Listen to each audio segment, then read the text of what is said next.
আপনি মিছিল একটা করলেই জিহাদ হবে না, আপনি কারো বিরুদ্ধে গালিগালাজ করলেই জিহাদ হবে না। আপনি হিন্দুদের মন্দির ভেঙে দিয়ে যদি মনে করেন জিহাদ হলো, এটা আপনার জিহাদ হলো না, বরং জিহাদের বিরুদ্ধে কাজ হলো। প্রিয় মুসলমানেরা, নবীজির জিহাদ ছিল এই দুনিয়ায় আল্লাহর আইন চলবে, আর আল্লাহর আইনের প্রথম কথা হলো মানুষের হক নষ্ট করা যাবে না। আপনি যদি শিরক করেন তাহলে ইসলামের আইনে আপনার কোনো বিচার নাই। আপনার মন চাইলে আপনি মূর্তি পূজা করবেন, ইসলাম আপনাকে শাস্তি দুনিয়াতে দিবে না। একজন মূর্তি পূজা করেছে, সে জাহান্নামে যাবে। কোথায় যাবে?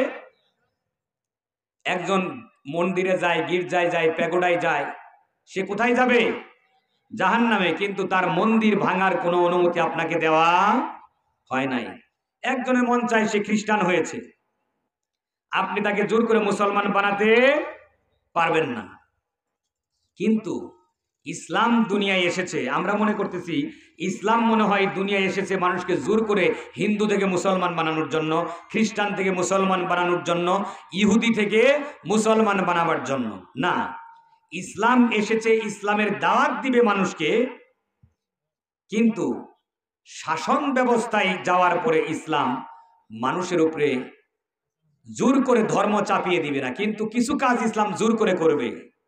এক নাম্বার, মানুষের হক নষ্ট করতে দিবে না। কি করতে দিবে না? এটা হলো ইসলামের প্রথম কথা। তোমার মন চাই তুমি মূর্তি পূজা করো, আমি বাধা দিব না। তোমার মন চাই তুমি খোদা একটার জায়গায় 33 কোটি মানো, তোমাকে বাধা দেওয়া হবে না। তুমি তোমার মন্দিরে, তুমি তোমার গির্জায়, তোমার যেভাবে ইচ্ছা। তোমার মন চাইলে তুমি ঠ্যাং দুটো আকাশের দিকে দিয়া মাথাটা নিচের দিকে ঝুলে থাইকা তুমি ইবাদত করো, তাতেও ইসলাম তোমাকে নিষেধ করবে না।